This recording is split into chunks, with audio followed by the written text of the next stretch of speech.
Lakini ombi la pili, Mheshimiwa Mwenyekiti, nilikuwa naiomba serikali, sisi wabunge pamoja na kufanya maendeleo, lakini tunafanya siasa pia.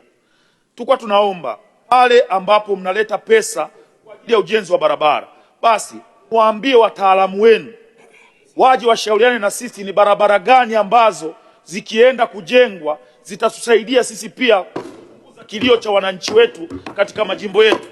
Lakini haiwezekani ukiwa huko bungeni unaambiwa tu greda liko mtaani linafanya kazi.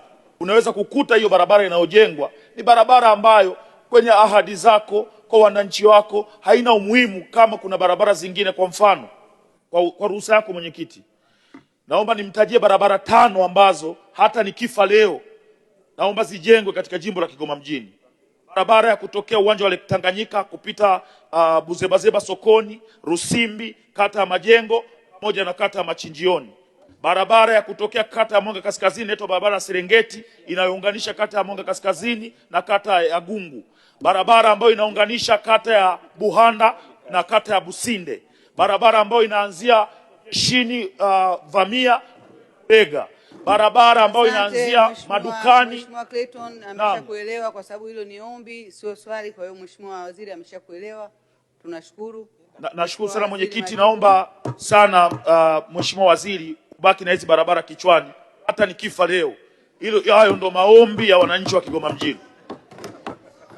Ni swala la pili, Mheshimiwa Mwenyekiti, ni kweli kwamba kuna fedha ambazo zimeendelea kupelekwa za ujenzi wa barabara kwenye majimbo yote kote nchini likiwemo jimbo la Kigoma mjini, na hivi karibuni jimbo la Kigoma mjini imepelekewa jumla shilingi milioni 898 kwa ajili ya kujenga lami ya Baptist mita 800, lakini shilingi milioni 450 kwa ajili ya kujenga barabara ya Zuru kiwango cha zege mita 420, na bajeti ya Kigoma mjini imeongezeka kwa mwaka 2025-26 kutoka bilioni 3.2 za mwaka uliopita mpaka shilingi bilioni 5.33.